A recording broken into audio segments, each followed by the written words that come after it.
Estás tan cerca de todos y tan solo al mismo tiempo. Tantos likes, tantos corazones felices y enojados, que las teclas de tu celular parecen responder solas a tus publicaciones. ¿Hasta dónde llegará esto? En este vídeo revelaré 5 estrategias basadas en Jung para sanar la soledad moderna. Pero cuidado, la número 5 va a cambiar completamente tu perspectiva sobre por qué te sientes solo, incluso cuando estás rodeado de gente. Vivimos en la era más conectada de la historia humana, pero también en la más solitaria. Los estudios muestran que el 60% de las personas se sienten profundamente solas, especialmente los jóvenes de 18 a 25 años. ¿Te has preguntado por qué? Tienes miles de amigos en redes sociales, mensajes constantes, videollamadas, pero al final del día te acuestas sintiéndote vacío, desconectado, como si nadie realmente te conociera. Carl Jung, el famoso psicólogo suizo, identificó exactamente qué está pasando. Él habló de 2 principios fundamentales en nuestra psique, eros y logos. Logos es la razón, la lógica, la eficiencia. Eros es la conexión, la emoción, la intimidad.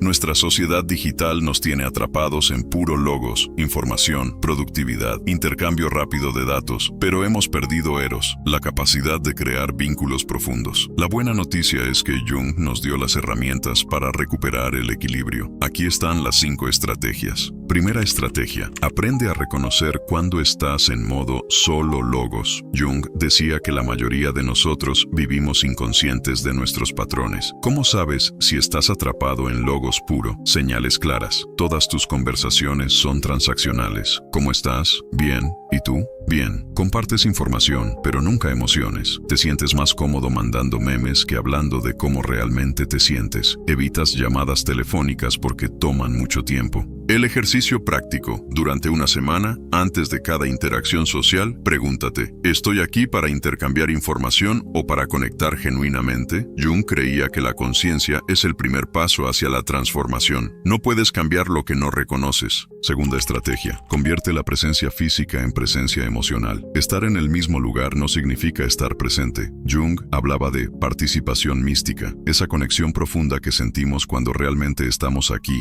ahora, con otra persona.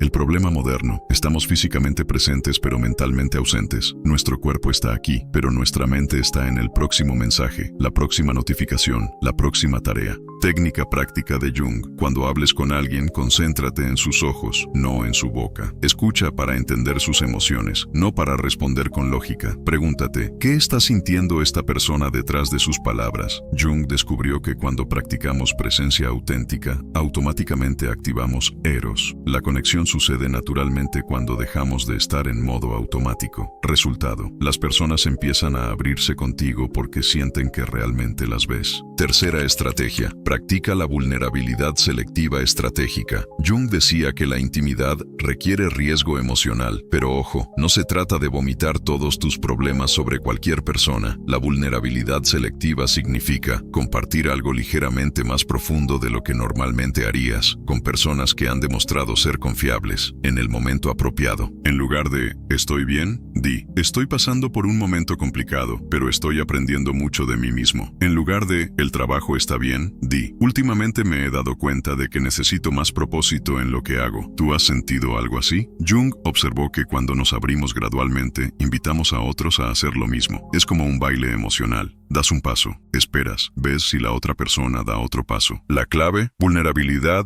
no es trauma dumping, es compartir tu humanidad auténtica. Cuarta estrategia: diseña rituales que nutran eros naturalmente. Jung era fanático de los rituales porque entendía que crean espacio sagrado para la conexión profunda. No me refiero a rituales religiosos, sino a actividades que naturalmente fomentan intimidad. Rituales poderosos para activar eros. Conversaciones sin dispositivos. Una vez por semana, ten una conversación de mínimo 30 minutos sin teléfonos. Jung llamaba a esto espacio analítico, un lugar donde puede emerger lo inconsciente. Actividades compartidas sin objetivo, cocinar juntos, caminar sin destino, escuchar música. El punto no es ser productivo, sino estar presente. Preguntas profundas regulares. ¿Qué te está emocionando más últimamente? ¿En qué has estado pensando mucho? ¿Qué has aprendido de ti mismo esta semana? Jung descubrió que cuando creamos estructuras regulares para la intimidad, eros florece naturalmente. No puedes forzar la conexión, pero sí puedes crear las condiciones perfectas para que suceda. El secreto: consistencia. Mejor 15 minutos de conexión auténtica cada semana que 3 horas una vez al mes. Y llegamos a la estrategia número 5, la más poderosa y la que Jung consideraba fundamental. Integra tu sombra relacional. Aquí viene lo que nadie te va a decir sobre la soledad moderna. No te sientes solo porque otros son superficiales. Te sientes solo porque tienes miedo de mostrar partes de ti mismo que consideras inaceptables. Jung descubrió que todos tenemos una sombra, aspectos de nuestra personalidad que hemos reprimido porque pensamos que nos harían menos queribles. Tu sombra relacional podría incluir tu necesidad de atención, pero finges ser independiente, tu sensibilidad emocional, pero actúas como si nada te afectara. Tu deseo de control, pero aparentas ser relajado. Tus inseguridades, pero proyectas confianza constante. El resultado, creas conexiones basadas en versiones falsas de ti mismo, y luego te preguntas por qué te sientes solo incluso cuando estás con gente. Jung tenía una frase poderosa: lo que resistimos, persiste. Lo que integramos, se transforma. El ejercicio más transformador que puedes hacer. Identifica qué aspecto de ti mismo más escondes en relaciones. Pregúntate, ¿qué pasaría si alguien conociera esta parte de mí? Experimenta compartiendo gradualmente estos aspectos con personas de confianza. Aquí está la magia. Cuando integras tu sombra relacional, dejas de atraer conexiones superficiales y empiezas a magnetizar personas que pueden amarte completamente. Jung lo descubrió en su propia vida. Sus relaciones más profundas fueron con personas que conocían tanto su luz como su oscuridad. La soledad moderna no se cura con más conexiones, se cura con conexiones más auténticas. Y eso comienza contigo teniendo el valor de ser completamente tú mismo. Recapitulemos las 5 estrategias de Jung para curar la soledad moderna. Reconoce cuando estás en modo puro. Logos. Practica presencia emocional real. Cultiva vulnerabilidad selectiva. Crea rituales de conexión. Integra tu sombra relacional. Jung creía que la soledad es una invitación de tu inconsciente a crecer. No es un castigo. Es una oportunidad de desarrollar la capacidad de intimidad auténtica. Tu tarea esta semana: elige una de estas estrategias y practícala durante 7 días. Déjame en los comentarios cuál elegiste y por qué. Si este video te ayudó, dale like y suscríbete para más revelaciones del inconsciente que pueden transformar tu vida. Y recuerda, no estás roto por sentirte solo. Estás siendo llamado a una conexión más profunda contigo mismo y con otros.